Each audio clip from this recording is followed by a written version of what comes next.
Much love, and I'm Wayne Johnson with Doc and Queen Ministries. Got a short but very, very powerful lesson for you on today.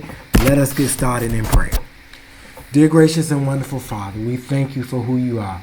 We thank you, Lord, for your perfectionness. We thank you, Father God, for being who you are. We thank you, Father God, for all the many things you do. We thank you for being like no other.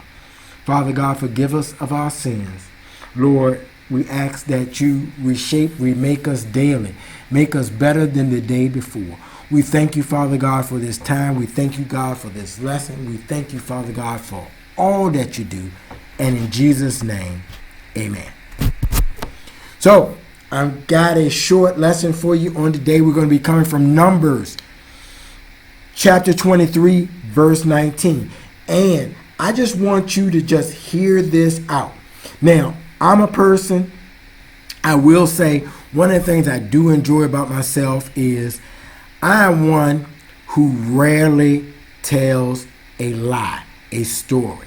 It just never felt comfortable to me.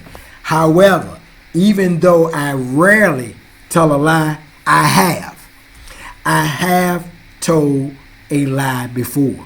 And I know I've told several. So, even though I don't make a custom, I feel uncomfortable when I lie, I have told a lie before. So this scripture, I just want you to hear it. I just want you to ponder on it. I just want you to sit and allow the Lord to work his word on you as you meditate on this word. Just sit there and absorb it and allow the Lord to work through you. And it reads, God is not a man. He will not lie. God is not a human being. His decisions will not change. If he says he will do something, then he will do it. If he makes a promise, then he will do what he promised.